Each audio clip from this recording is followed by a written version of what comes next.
Hi friends, rainy season కదా. ఈ rainy సీజన్లో మనకి మంచిగా హాట్గా ఏదైనా తినాలనిపిస్తూ ఉంటుంది. ఈవినింగ్ అయ్యేసరికి మంచి స్నాక్స్ ఏదైనా క్రిస్పీగా స్పైసీ ఏదైనా తినాలనిపిస్తూ ఉంటుంది. దానికని చెప్పేసి నేనేం చేస్తున్నానంటే మిర్చి పకోడానండి. మా ప్లేస్లో ఆంధ్రాలో దొరికే మిర్చీలు దొరకవు అనమాట. ఇలాంటి మిర్చీలు దొరుకుతాయి. దీన్ని మిర్చి బజ్జీ చేసామనుకో ఇంత లావుగా అయిపోతాయి. అందుకని చెప్పేసి నేను దీన్ని మిర్చి పకోడా చేద్దామని చెప్పి తీసుకొచ్చాను. అది ఎలా తయారు చేద్దాం చూద్దాం. ఇప్పుడు ఈ మిర్చీలు ఏం చేద్దామంటే మనం మధ్యలో కట్ చేసేసుకొని చిన్న పీసెస్గా కట్ చేసేసుకోవాలన్నమాట. ఇలా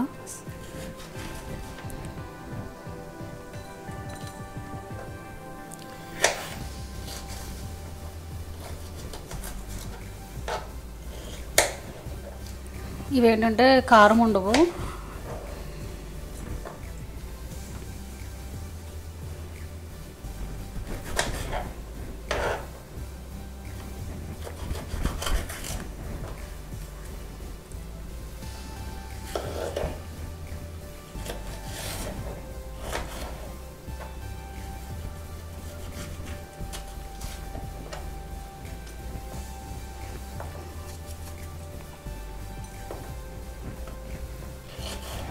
ఇది కారం ఉండవు కాబట్టి నేను వీటికి సీడ్స్ కూడా రిమూవ్ చేయట్లేదు అనమాట.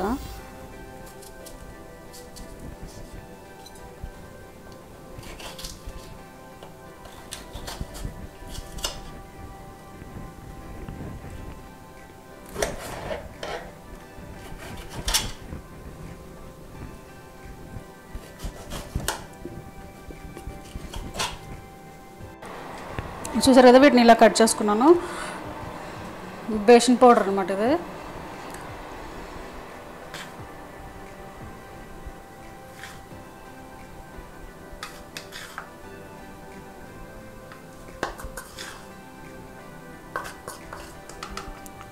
తర్వాత సాల్ట్,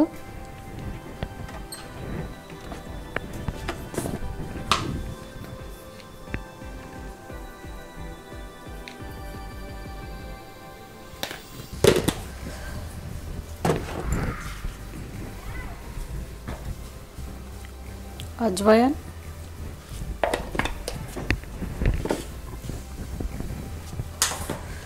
కొంచెం అంటే కొంచెం చిల్లీ పౌడర్ అనమాట. ఎందుకంటే ఇది అలాగూ స్పైసీగా ఏమీ ఉండవు ఇవి, అందుకని.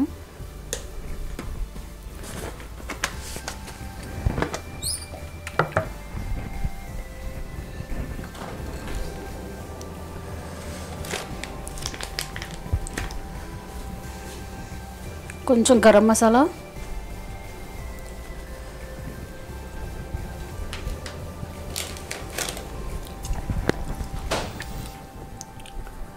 అలాగే లెమన్ లెమన్ జ్యూస్ అనమాట.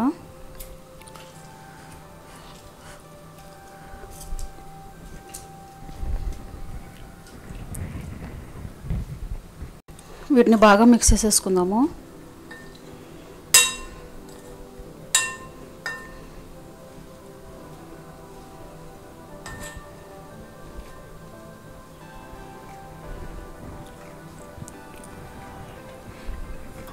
ఇప్పుడు జస్ట్ వాటర్ చూసుకుంటూ వేద్దాం అనమాట.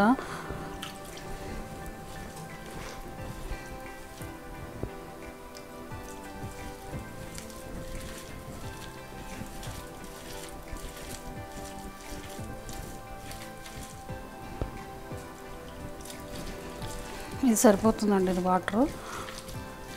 ఇంకా ఆయిల్ వేడి చేసుకుందాము.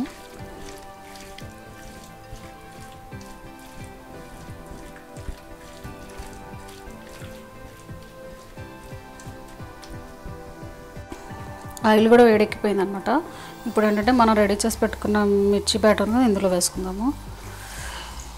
ఇలా పీసెస్గా కట్ చేసి వేస్తాం కాబట్టి దీన్ని మిర్చి పకోడా అంటారు.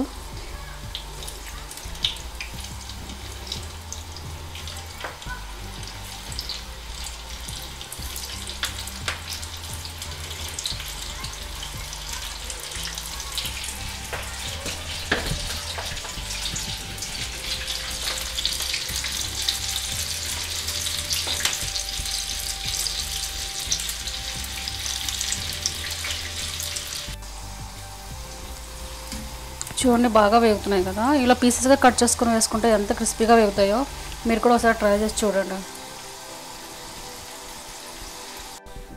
చూడండి ఫ్రెండ్స్, మన మిర్చి పకోడా రెడీ అయిపోయింది కదా. చాలా క్రిస్పీగా వచ్చింది, మంచి కలర్ కూడా వచ్చింది కదా. మీకు కనుక నా వీడియో నచ్చినట్టయితే లైక్ చేయండి, షేర్ చేయండి, కామెంట్ చేయండి. అలాగే పక్కన ఉన్న బెల్ ఐకాన్ మాత్రం ప్రెస్ చేయడం మర్చిపోవద్దు. Thanks for watching the video.